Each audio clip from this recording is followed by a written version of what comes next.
Welcome back to the Chasing Common Ground podcast, formerly known as the Lifestyle Chase. And I have brought back a just awesome dude, Aram Grigorian.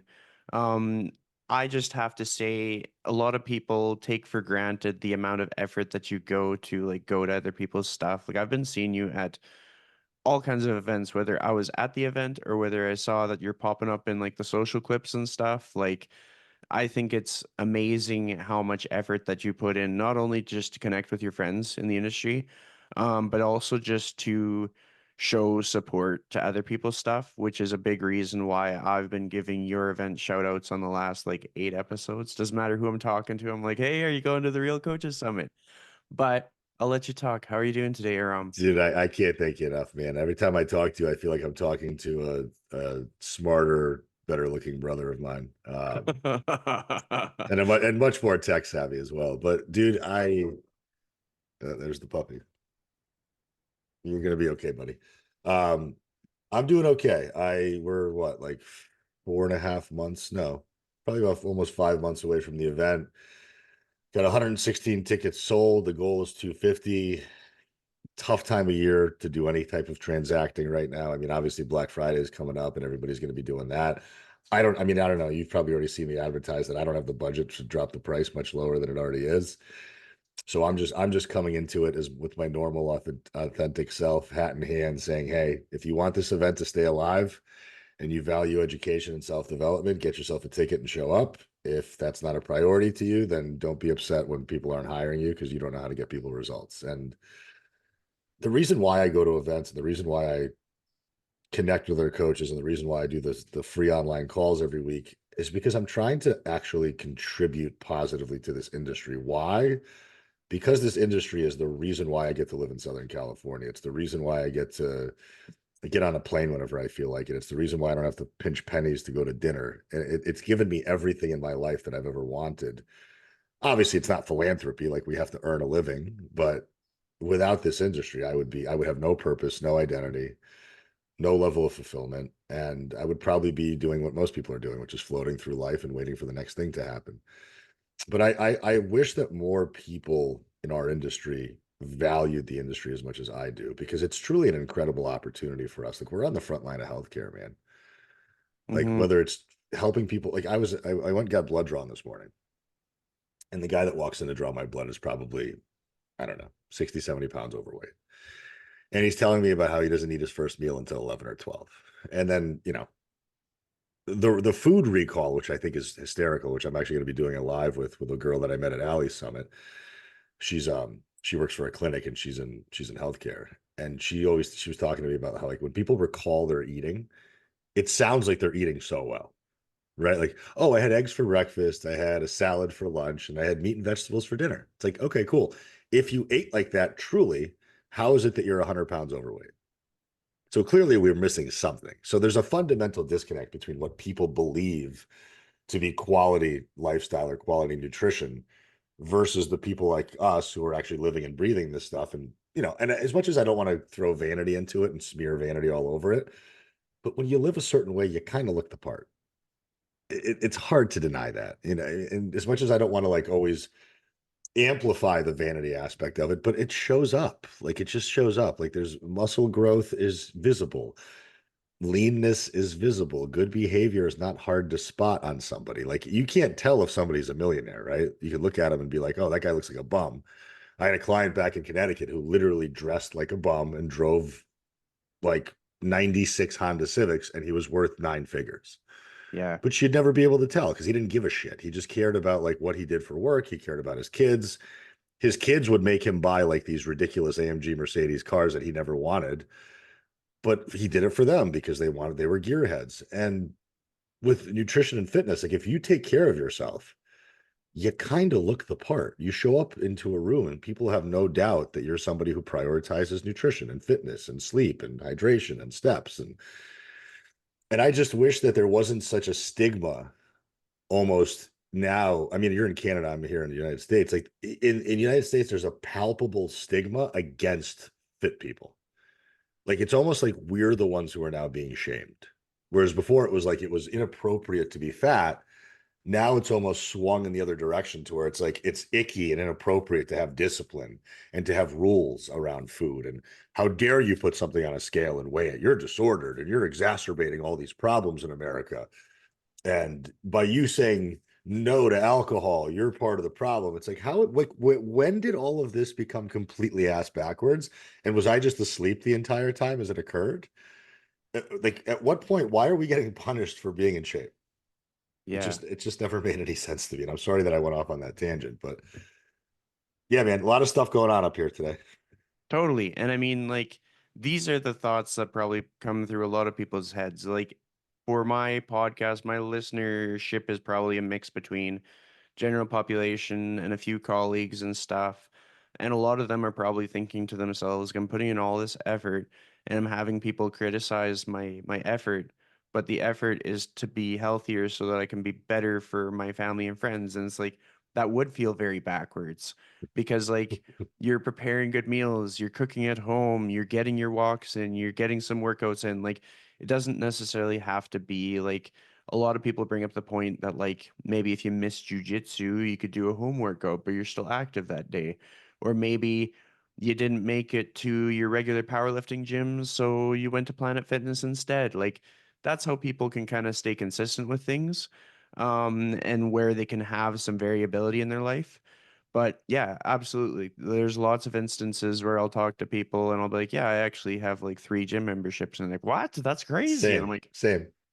it makes so much more sense to double down on the things that keep us living longer rather than like worrying, hesitating to invest that much in fitness. Like for me, it's more valuable to me than life insurance because that's my real life insurance. That's like ensuring that I live so that somebody doesn't score big on cashing in my life insurance, you know?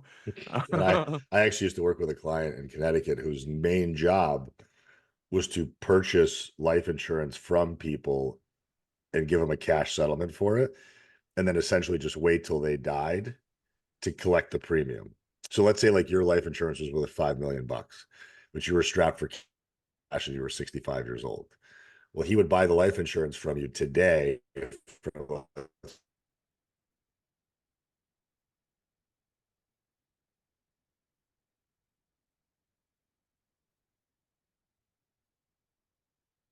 such a genius business model. I mean, it was very capital intensive, but like if you think about it, he would pick his job was to find the unhealthiest people.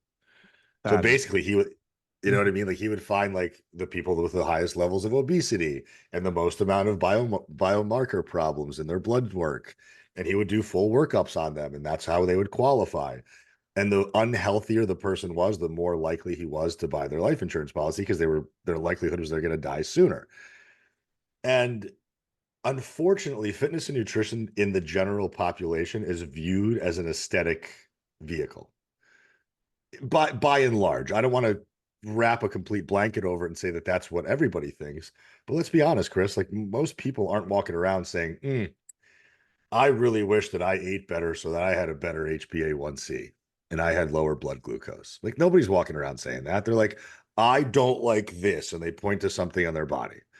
yeah. And then they express a level of frustration, which I get it. Listen, I totally understand the desire for vanity.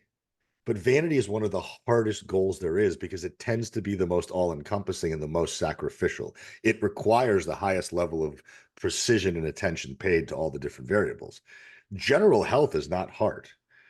If you walk for 30 minutes a day, you're already lowering all cause mortality by something like 80%. If you're somebody who prepares most of your own food and eats out less, you have a better instance of controlling calories and thus living longer. If you're somebody who sleeps better than somebody who doesn't, you have lower instances of all cause mortality. So like the basics are really easy and they're low hanging fruit, but they're not even that low hanging anymore. Unfortunately, it's gotten to a point now where like I put up a post or I put up a question box yesterday. I said, "What is your one piece of advice to people who are frustrated with their lack of results or fat loss?" And the overwhelming majority of people are like, you have to cook your own food. And I don't understand why that's such a hard concept to grasp. Like, why is it that we can't wake up 20 minutes earlier and make a breakfast? Why is it that we can't spend the night before we have to go to work the next morning doubling down on our dinner, portioning out half of that to put into a container for lunch the next day, or pre-preparing our breakfast or pre-logging our food. Like, why is this such a tedious thing now? Because I I'm going to be very direct with your audience. I don't believe in intuitive eating. I don't believe in intuitive eating in today's environment because today's environment is not conducive to intuitive eating. Because my intuition, Chris, tells me to eat fucking Domino's and Five Guys and chips and cookies because that shit's delicious. And that's what my intuition wants. It wants to be led towards pleasure and away from pain. That's human psychology. My intuition's like, not, oh, let's go get another piece of salmon or some nice pokey. It's no, I want the greasy burger with the fries and a beer. Like, that's what I want. It doesn't mean that I deprive myself of it. It just doesn't, it just means that it's not my normal consumption pattern. It's not my average daily consumption. But now it's almost like if you eat healthy, you're considered to be dieting. And now I don't like the word healthy. Let me backtrack a little bit. Like, I think the word painting something as healthy is doing it an arbitrary service because what's your definition of health? Like, is it being a lower weight? Is it looking a certain way? Is it having better blood markers? Is it having a better blood pressure or resting blood heart rate level? Your ability to move your body in different ways or with endurance or with strength. So I think strength has to be, or I think health has to be defined by the individual. But like, what do we see most often than not in our field? We hear claims like, I'm eating so healthy, but well, it's like there should be no but after that. I'm eating so healthy should take care of all the rest of the buts. If you're eating healthy, you should feel it and you should look it. There should be no Mhm. confusion about it. Like when people ask me like what I eat, I'm like, you don't want to know. You don't want to know because you'll never do it. Because you're not going to get up at 5:30 in the morning like I do and put beef into a pan and then pour egg whites over the top of it and then sit down every single morning with the same breakfast 7 days a week. You're not going to do that. You want this level of illusion of variety when in reality you order the same coffee every single day you walk into Starbucks. You get the same dinner, you go to your same favorite place to dinner. You eat the same shit constantly, but then as soon as somebody else tells you that you should be eating similar things, you're like, nope, too much restriction. I'm out. It's because you're not the one creating the rule. Human psychology again. If you're the one who imposes the rule on yourself, you're more likely to follow it. But if I come along and I tell you, hey, Chris, you're supposed to eat like this, no, no, no, no. Rebellion kicks in and I'm going to say, fuck that. I'm going to eat whatever I want. Well, cool. Then why did you hire me? Why did you ask me for advice in the first place? And I think coaches in our field are very, very scared about this idea of a saturated market of coaching, right? There's all these online coaches. And yeah, there's tons. There's tons. But do you think Starbucks gives a shit that there's a Dunkin' Donuts across the street? And do you think Tim Hortons cares that there's a Starbucks across the street? No, they do just fine. They sell the same exact product at a different quality, right? They're basically essentially using a different voice. That's what we are. We're all saying the same shit. We're just saying it to an individual specific audience with our own voice. Our competition is Netflix. It's trauma. It's the holidays. It's people's stress and inability to handle it. It's Grubhub. Those are our competitions, and we're never going to be able to fight that. We can't win that war whatsoever. We have to win these little individual battles with our clients and with the narrative that's being spoken around, and that's how we can maybe, hopefully, enact some type of a long-term change. Totally. I mean, there's a lot that I can take away from that, but the first thing that popped into my head is like I am very much of like our industry should be considered a big blue ocean, like lots of opportunity to collaborate, help each other out. Like that's something that I admire about the group calls that you're doing. I've had a chance to pop onto a few, but lately I've actually been so busy that I haven't been able to. But the concept that I get from that is like not only are you creating constant awareness around the opportunity for people to meet in person at your event, but also if somebody went to all those group calls, between everybody that goes to them and the amount of collaboration that takes place, a person could probably make more income than they would had they not gone to the calls to be able to afford their trip. Like, there are so many, like, even if somebody was just a beginning in their business and they took away some of the tangible tips on like how to onboard a client or how to create their social media content or how to get over some like resistance with a client that made the difference between them leaving or them renewing. Like there's a lot of like soft skills that you can learn from getting on calls with other coaches where you can retain more clients for longer. Like there's lots of newer people who might have trouble retaining people for more than 3 months.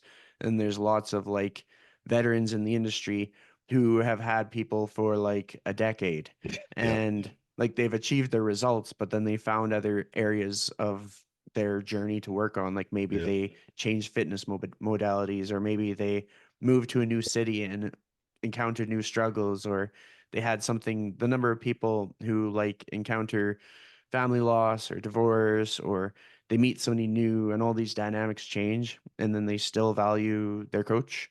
So hopefully people, if there's coaches checking this out, they go to those group calls, because that's just like such an opportunity. And I'm just like a big fan of like connecting with people.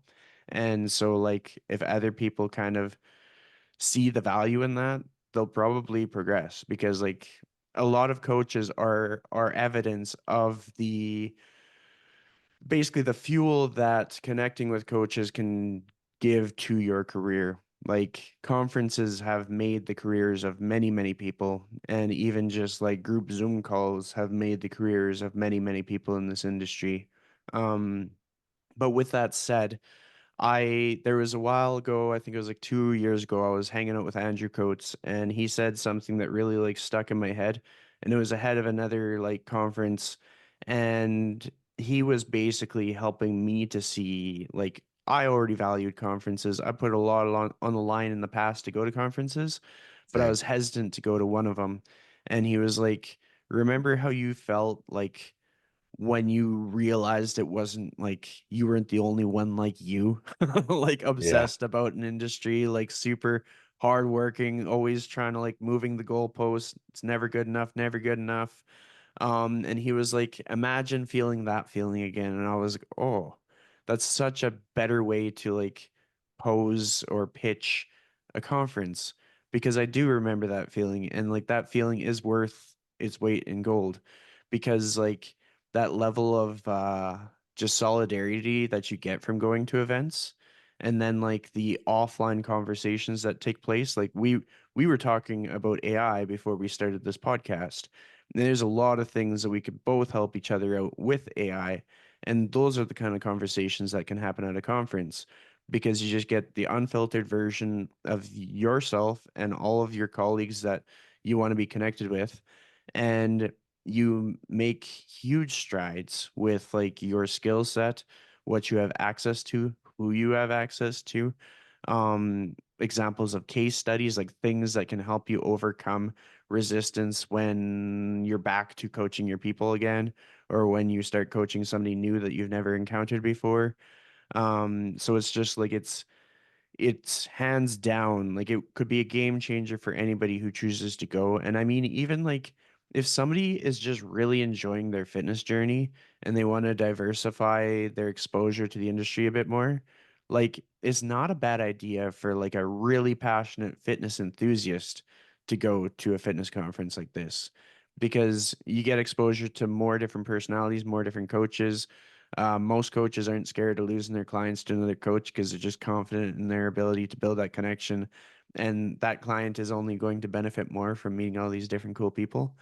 And truthfully, like for my situation, I've referred my clients out to other coaches when I could see that it would be like a net positive for that client. And it doesn't bug me. Like they still refer their friends to me, because like I might suit a certain part of that person's journey, and that person wanted to dive down the rabbit hole of Olympic weightlifting. I'm like, well, I'm not going to teach you Olympic Yeah. weightlifting, so my friend Kevin will.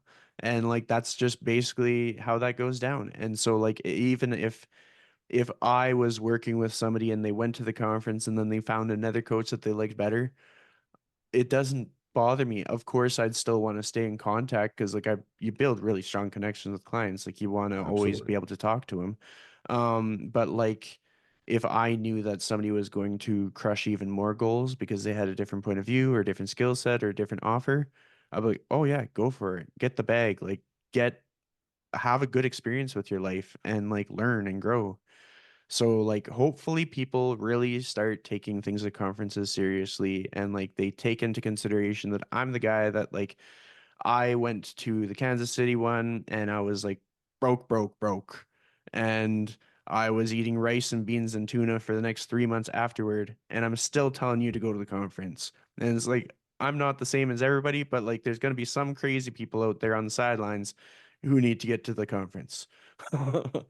I think the problem, man, is that the industry is certainly shifting and changing. I mean, I'm sure you can see it. I can see it. I can feel it palpably every single day.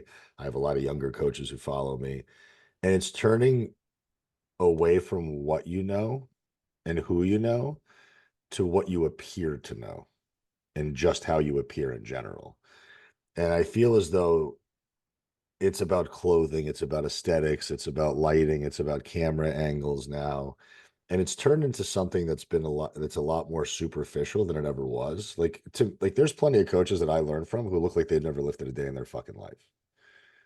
Like literally, I mean, look at like let's take a guy like Mike Boyle, for example, from from Yeah. Perform Better. Mike is 100 years old. Mike looks like he hasn't trained in 100 years. But Mike is one of the foremost authorities of athletic training in the world. And he's created a multi-million billion probably dollar business. And he certifies coaches, he certifies trainers, he holds seminars, he trains NHL and all sorts of athletes. And now you do one bodybuilding show or you have one fat loss transformation and you get an online weekend certification and now you're coaching people. And that's the credential. That's the Mhm. difference between the credentialing that we had to go through and what the younger generation perceives that they have to go through. And I hate being that old guy on his lawn telling kids to get off his lawn, but that's what I feel like now at 40 years old. I've been in this business for 15 years. I've watched it go from being subject matter expert based to customer relations based to now what's in it for me. Like I've never cared about what's in it for me. It's not about me. If somebody pays me $298 a month, I immediately become their servant. That's how I feel. I'm offering you a service. I'm offering you my time. I'm offering you my expertise. I'm keeping the door open for communication. I can't guarantee that you'll walk through it, and I can't beg you to walk through it. And that's your responsibility as a client.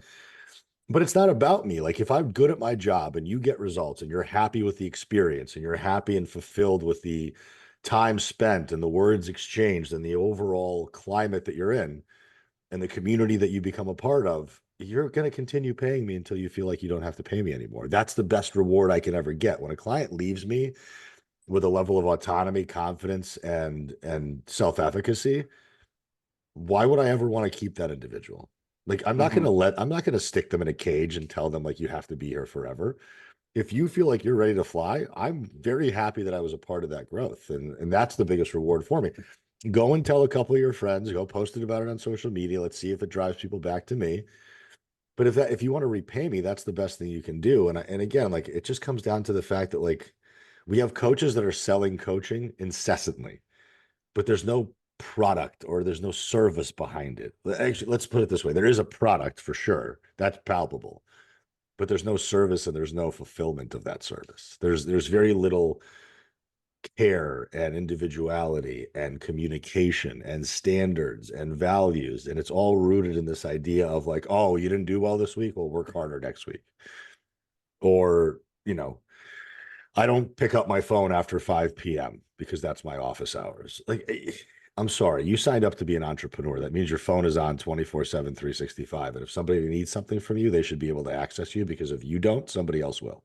I tell you what, I will. I'll be that person who picks up the phone at 5 in the morning. I'll be the person who hops on a call at 9 o'clock at night on a Friday because that's when my clients are having problems. They're not having problems at 2 in the afternoon because they're at fucking work and they're not worried about their nutrition and their fitness. Yeah. When they're done with the day and the day feels heavy and they're standing in the pantry with their 3 kids fucking screaming at them at 7 o'clock at night on a Thursday, that's when they need to access me. And that's when Mhm. I need to be available. So I don't turn off as a business owner. Now, I do things a little differently, you know that. And a lot of people may not agree with my style of coaching because they're like, well, how do you protect your energy? I got plenty of it to go around. Why? Because I fucking love what I do. I woke up this morning. I looked at the clock. It was like 3:41, and I had to pee. I'm like, I could probably sleep through this pee for another 20 minutes, and I did. And then I was like 4:05. I'm like, you know what? Fuck it. I'm ready to go. I'm ready to go. Like I'm fired up. I already have ideas in my head that I want to talk about. I have things I want to do. I got people I have to get back to. I have podcasts I have to prepare for. I'm excited to get up every single day. Like, I don't need to go to a conference to motivate me to do my job better. I don't need fucking Tony Robbins or Ed Milet telling me how I need to be rah rah, go get them. I have that intrinsically inside of me because I love what I do. Like, this is the business that I'm meant to be in. It's the industry that I've adore. And I don't see that type of passion from people, dude. I see this like quickest way to 10K. How many photo shoots can I do at a Starbucks? How many Nikes can I buy and talk about? Let's take a look at my schedule and see how busy I am. How does that fucking help any client whatsoever?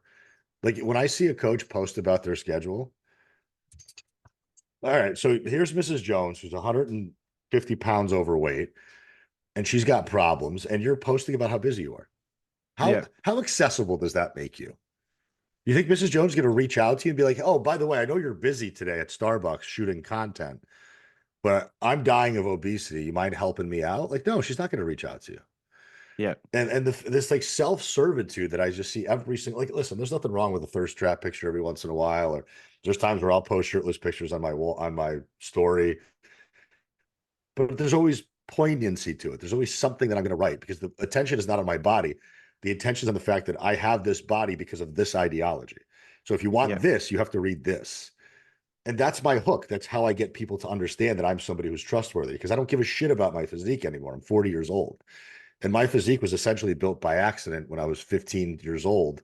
And I had a course of hormones running through me as a teenager, and I just happened to pick up weights at the same time. Voila, 7 years later and 50 pounds of muscle growth later. Like, I didn't, and this is something that people don't understand physiologically. Most of our clients are starting this journey or restarting this journey in their 40s and 50s.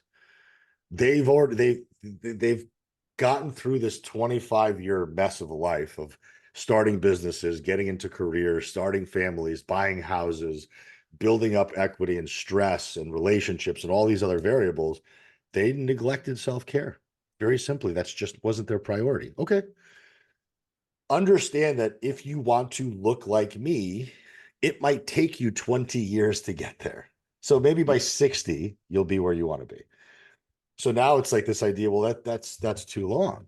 Well, what happened in the last 25 years? You could have done something a little bit. You didn't have to completely not go to the gym. You didn't have to completely neglect eating well. You could have just done something in a bare minimum. And maybe you went to the gym twice a week. Maybe you just focused on cardiovascular work in your garage on an elliptical that you bought off Facebook Marketplace for $50. And these solutions to these very simple problems don't feel that simple to people because it's not their priority. It's not their lifestyle. It's not their routine.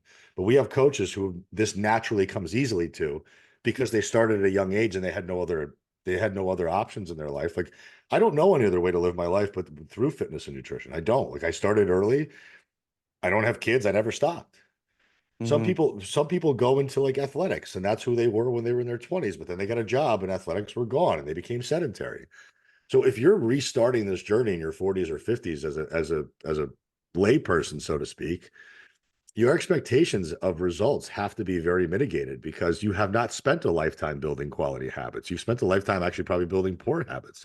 And you now have to rewire your thinking. It's the same thing that like we tell our clients to trust the process. Well, I don't, but we have coaches that do. And if the process sucks, why are you trusting it? But then like they don't want to trust the process when it comes to growing their business. It's like, why is it that you think that because you got a NASM certification yesterday, that you should have 20 clients tomorrow? Because you look the part? Because you have a cert in your back pocket? So does everybody else. What sets you apart? Why should somebody work with you versus working with me who's got 15 years of experience and will actually take the time to explain something to somebody?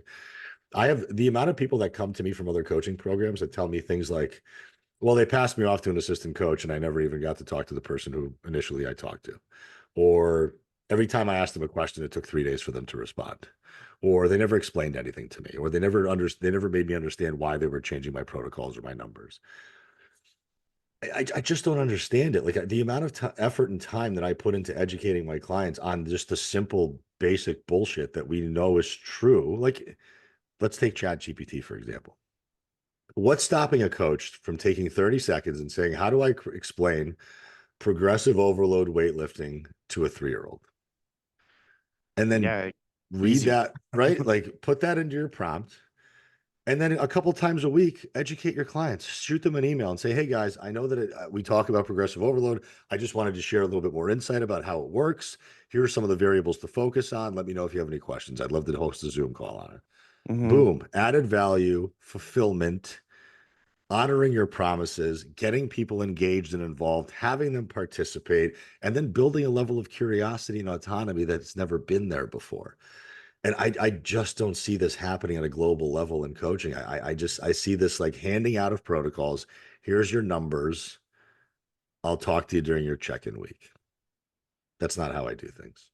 No, and I'm very, very similar to you. So it's like I'm resonating with everything that you're saying, and there's kind of like this like unwritten rule that I have for myself. And I like to reflect. I think Disneyland has a rule like this where if you're a Disneyland character and like somebody comes to give you a hug, you can't end the hug until they end the hug. And that's kind of like how I operate within my coaching style. That's Like if awesome. somebody's asking me a question, I don't care what time of day it is, even if it is like 2 a.m., because like I'm working with different time zones and stuff, I'll respond. If I'm Yep. sleeping, I'll respond when I wake up. But like if I'm awake, I'll respond, or if it wakes me up, I'll respond. And it's just simply because like people are asking me a question for a reason. And the urgency of my response matters because if I wait like 8 hours to respond, I'm not going to be able to give a helpful answer anymore because that moment has passed. Yep. And you talked about just how there's so many instances of somebody gets their certification, they look the part, and so they're just like trying to make bank really fast, as fast as they can.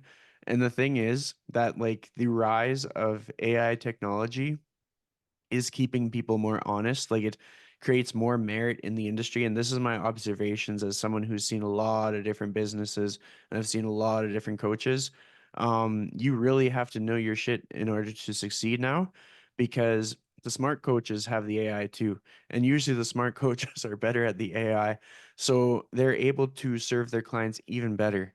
Like there's little things like we had talked about how like even just running through like a scenario through ChatGPT. Like this is something that I do. So something that I do is if somebody has like a challenging situation for me and it's over a text, sometimes I'll use ChatGPT to give me an unbiased view of their situation so Interesting. that I can kind of detach my emotions from my response. So it's not a response of me, 32-year-old doing jujitsu who's pretty strong. It's more of a response of somebody who can relate to this like maybe they're like a 70-year-old guy who farmed for a living and like Yeah. they don't resonate with me on everything. Yeah. That allows me to help them help themselves with my response.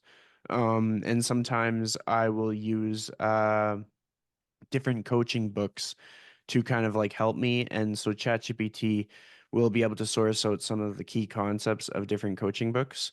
And I could be like, based on the concepts shared in like, let's say conscious coaching, Okay. how would you respond to this situation? And it just gives me a new lens on responding to their question in a way that I can answer their question in a more powerful way, not just through my own little like echo chamber, my own little like lens and experiences, but I can actually like look at it from a point of view where they can like take this new information and possibly move the needle forward and not feel stuck, not feel misunderstood. There's lots of times people ask us things and we respond thinking that we knew what they asked and we really didn't. Yep. So like these are things that those people who maybe look super jacked and they just want to make their 20,000 a month really fast, like they don't think of that. I guarantee they don't think of that. They don't know how to do it. They're not doing it. So it just excites me because it's like I know that like I am teaching smart people how to do smart things and I'm doing the smart things and that's just going to kind of like some people are just going to have more momentum than others and they're going to kind of steamroll through. And that is it's I like to liken it to jujitsu because if you don't show up to jujitsu, if you cannot bounce back when you've been tapped or when you've lost a competition, like you're not going to get to that black belt. Like people who are sore losers, don't make it through the belt system. People who aren't good teammates don't make it through the belt system. It's so merit based. And like you have to be a good teammate. You have to show up for yourself when you don't want to.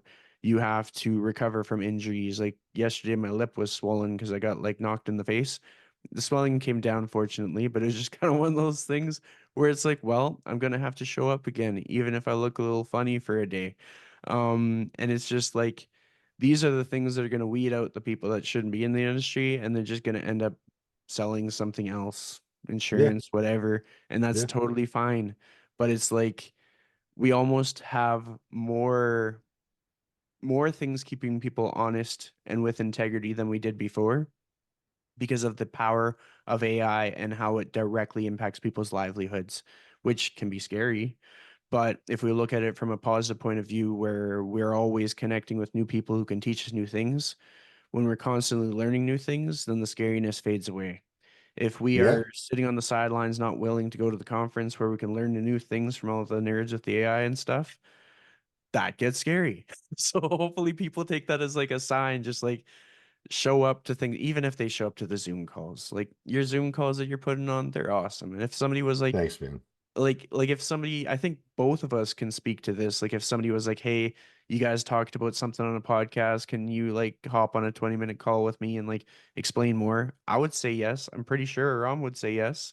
Yeah. It's there's just so much opportunity in this industry, and like there's so many ways that we can make it better and ideally hopefully change like the landscape of both American and Canadian health, because like both of Yeah. our countries are struggling with like their health markers. Like you take like 10 people in a room and you get everybody to check their blood pressure, most of them are going to be high blood pressure, and they might not even have a clue. And like even if you bring it up, it upsets people, which makes me confused because I'm like, I just told you you had high blood pressure. Let's fix it. Like, Yeah. oh, I'm like, what? Yeah. This isn't, at the end of the day, obviously things can become life threatening at some point, but like, let's be honest, most of the time, like the clients that are following fitness related, nutrition related content, they know the basics. I Yeah. mean, most people do. I think if you were to walk around your average mall and ask 20 people questions and you ask them like what's important when it comes to like health and fitness, they'd probably be able to say shit like strength training and protein and calorie consumption, but who's actually living and practicing any of that stuff? Like that's the problem. Um, so I think that we have a responsibility, and our responsibility really is much bigger than just earning a living.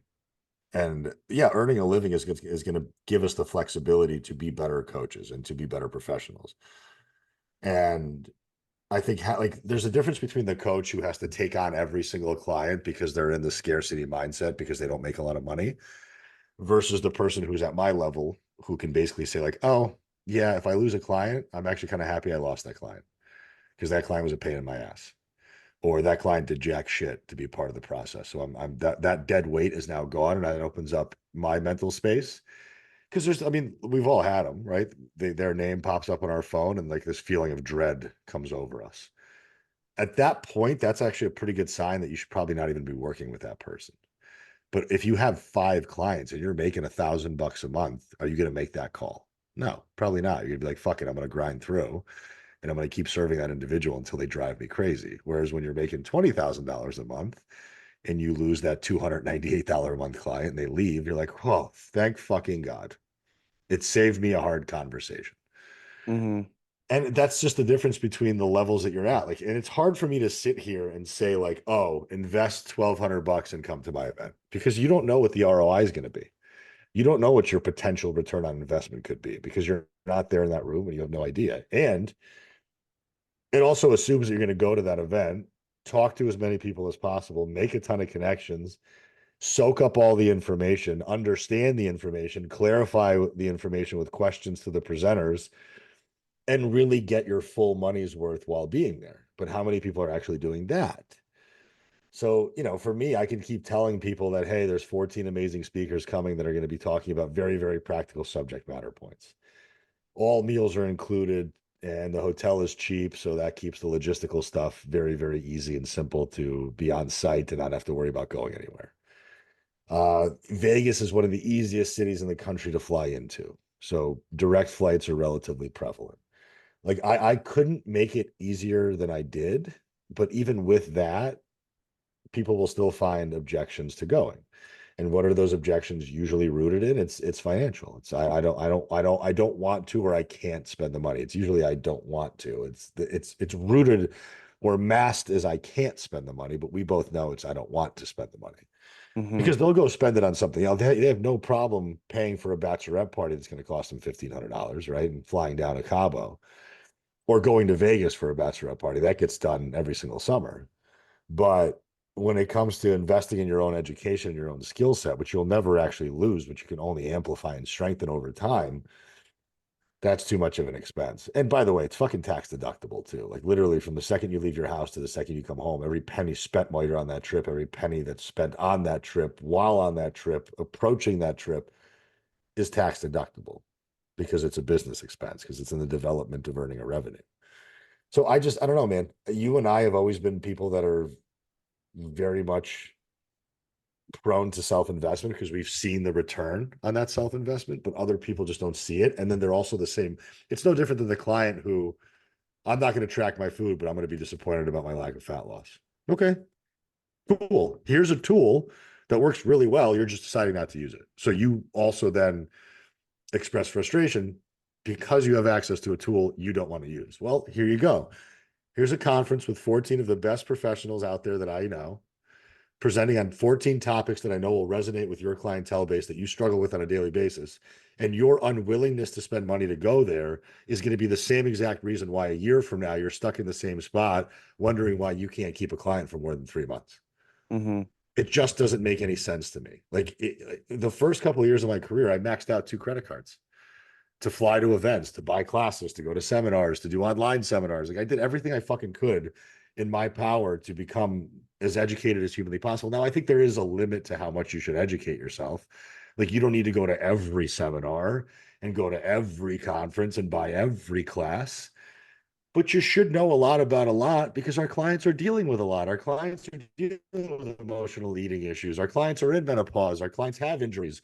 Our clients have body image issues. Our clients don't know what hypertrophy training means. Our clients don't know what zone 2 cardio is. And if you don't have an answer to those questions or those problems, how are you going to be able to steer somebody's outcome at all?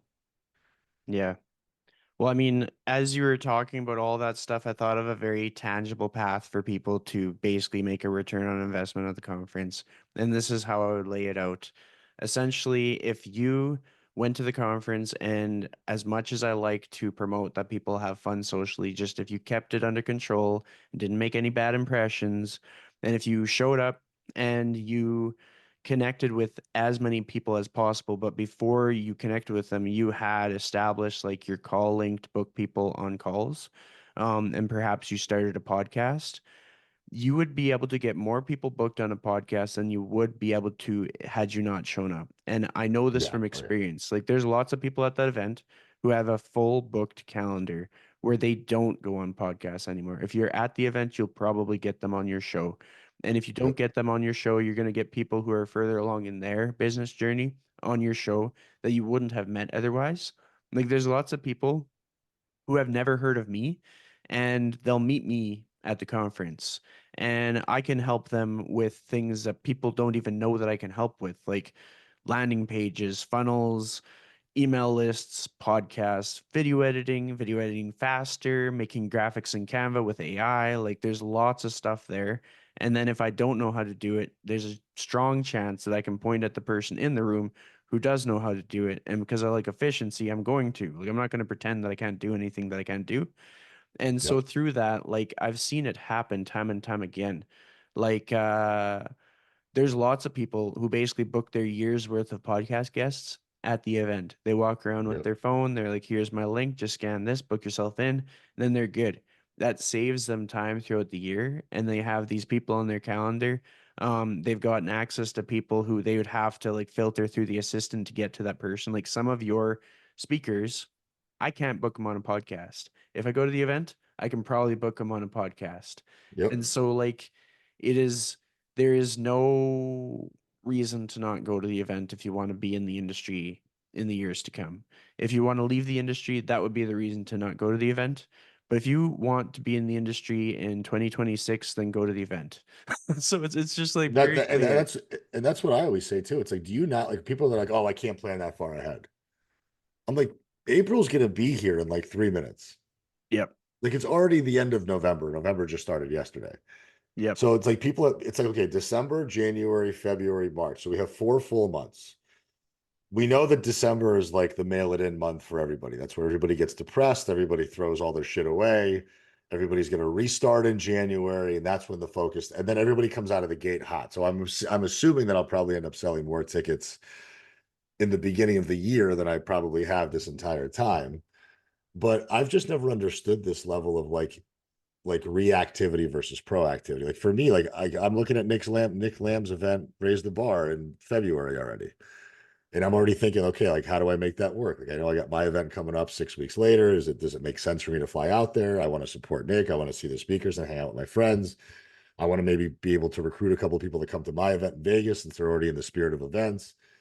I'm going to fly out there. I'm going to go. I'm going to start looking at flights in December. I'm going to start booking a hotel. Like, why the fuck wouldn't I?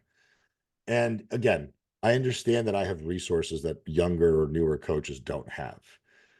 But there's a reason why I am where I am. Like it's because I put in these 15 years and I've done it the hard way and I've done it the long way. And I didn't do the quickest way to 10K. I did it this slow burn grind way of just show up every single day incessantly, ask for nothing in return, and then eventually it just comes back to you. Because if you plan on staying in the industry, that's what I think a lot of people don't consider is like if you actually plan on being here again a year from now, why would you not want to be in a better spot? Why would you not have more education, more contacts, more networks? You're going to have access to people like fucking Joey Munoz and Joe Zundel and Nick Shaw, who was the co-founder of Renaissance Periodization, is going to be sitting at a table eating lunch with you. Alan Aragon is going to be having dinner with you. Barbie Bulls, who's helped thousands of women in menopause, is going to be able to have breakfast with you. And these are the opportunities you don't want to have. You'd rather hide behind your computer or go to Starbucks and do photo shoots. Just make it make sense for me, Chris. It just doesn't add up to It me. doesn't make sense to me either. And I have another tangible tip. If somebody is out there and like, yeah, well, I can't do this and I can't do that, well, I'll just give you another thing that you can do. If somebody was just short the amount of funds that they needed to make to go to the event, but they had just a little bit of time in their week, go get a part-time job at a bar and keep business cards in your pocket. You're gonna meet so many people. Like I can tell this from experience. I spent 1 year working at the bar, not even as a bartender, but as a porter.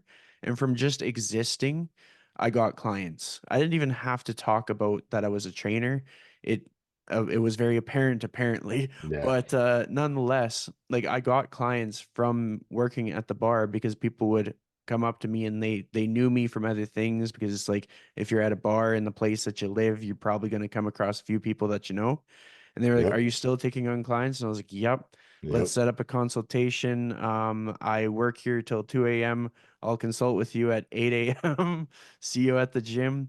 And that resulted in over a period of time thousands of dollars in revenue, and then that pays for the conference. And the Yep. sacrifice was giving like maybe 10 hours a week to a job, maybe 5 hours a Uh, week.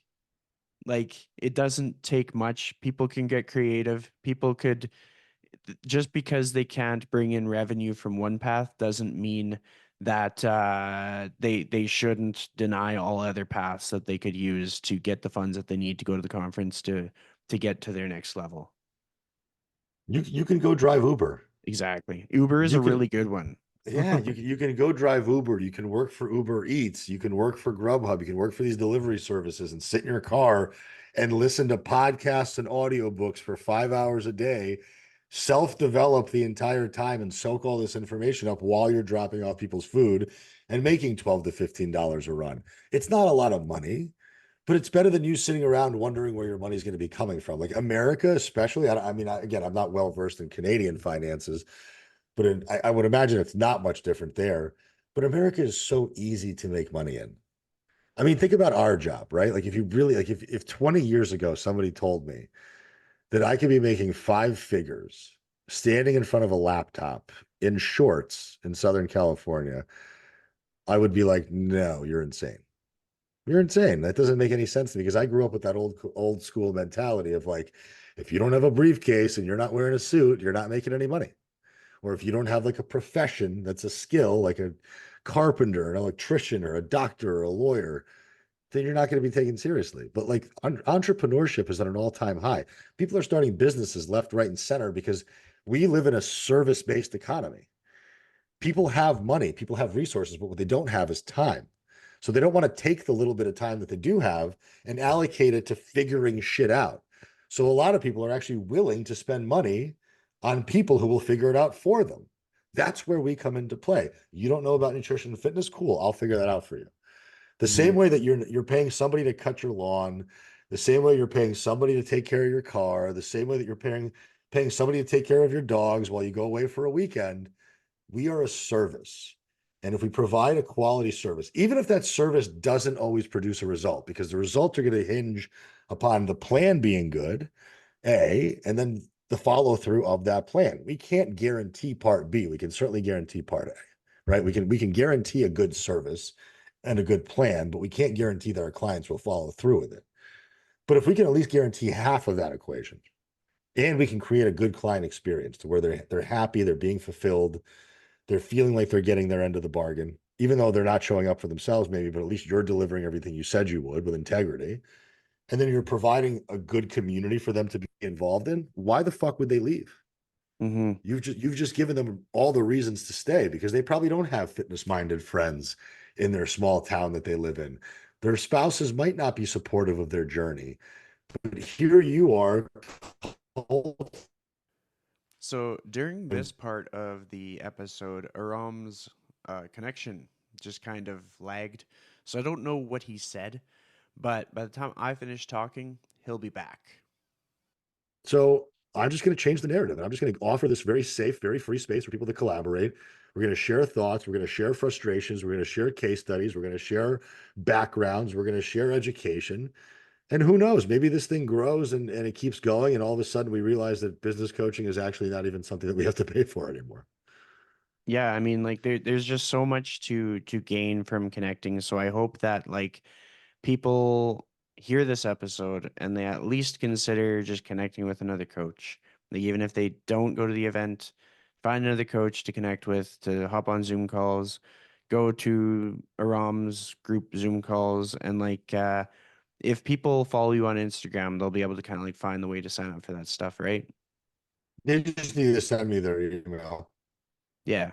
Yeah, if anybody wants into the group Zoom calls, the free weekly one, the two twice a week ones, just DM me your email or DM Chris your email and he'll DM it to me. Yep. I mean, I'm on Instagram every single day. My email is very easy to remember. It's aram at 4weekstothebeach.com. My Instagram is And then we had another issue with the connection. So Aram's Instagram is 4 weeks to the beach. And to learn more about the conference that we talked about, go to Real Coaches Summit 2023 with numbers.com. That's Real Coaches Summit and 2023.com. it's like, listen, like you got all the tools you need. Women in menopause aren't like these special flowers who are gonna like not abide by the laws of thermodynamics or progressive overload. It works the same way with them too. Like, yes, they have some hormonal challenges, and yes, they have some lifestyle challenges at that age bracket, but it's not going to be that wildly different that you don't know how to handle it. And she's like, wow, I never thought I could have that kind of confidence. And I'm so happy that you told me that because now I could have lost that client, but now I have them. And like that one conversation just built somebody's ability to handle and serve somebody. So it's like these are the types of things that are happening every single day. And I'm so happy to be able to be a part of it. And I don't have it all figured out, dude. Like I fucking suck at marketing. I mean, I don't suck at content creation, but I'm not doing anything special. I'm just throwing stuff out that is in my head. I'm not always the best at follow up. I'm not always the best at leads or funnels or magnets like I'm not good at all that stuff. But me hopping on a Zoom call with 50 other people who might know about that stuff is going to make me a better coach. And what Yep. I know about science, I can teach them, and what they know about marketing, they can teach me. Like that's how this industry grows. That's how clients begin to trust us more. That's how we all make more money because what is it? A rising tide floats all rises or what is it? A high tide rises all Rising boats. tide lifts all ships or something That's like what it that. is. That's Yeah. perfect. So, and that's how I truly feel, man. Like we can all do really, really well if we stop the infighting and the bullshit and the comparison game and we just got on the same page. Like what you know, share with me, and what I know, I'll share with you, and we'll all be better for it. Absolutely, totally. And with that, to keep us on time, I'm just gonna say thank you so much, Aram, for coming back on the show. It's been a pleasure to have you on. Dude, thank you as always. I appreciate it. Anybody that's got the pleasure to work with you is a lucky person. And anybody that's got had the ability to work with you on a professional level, B2B, um, I'm gonna definitely be picking your brain about the AI stuff because that's stuff that fascinates me. Yep. And you'll be at will you be at Raise the Bar in Dallas? I am tentative on that one, but Okay. I've definitely got yours locked in. So if nothing Okay. else, I'll see you at yours. Yeah. I mean, I'll But see you in yeah, April, but I'm sure I'll see you on the internet almost every day. probably. All Yeah. right. We'll talk to you Thanks, brother. later. Thank See you, ya. man.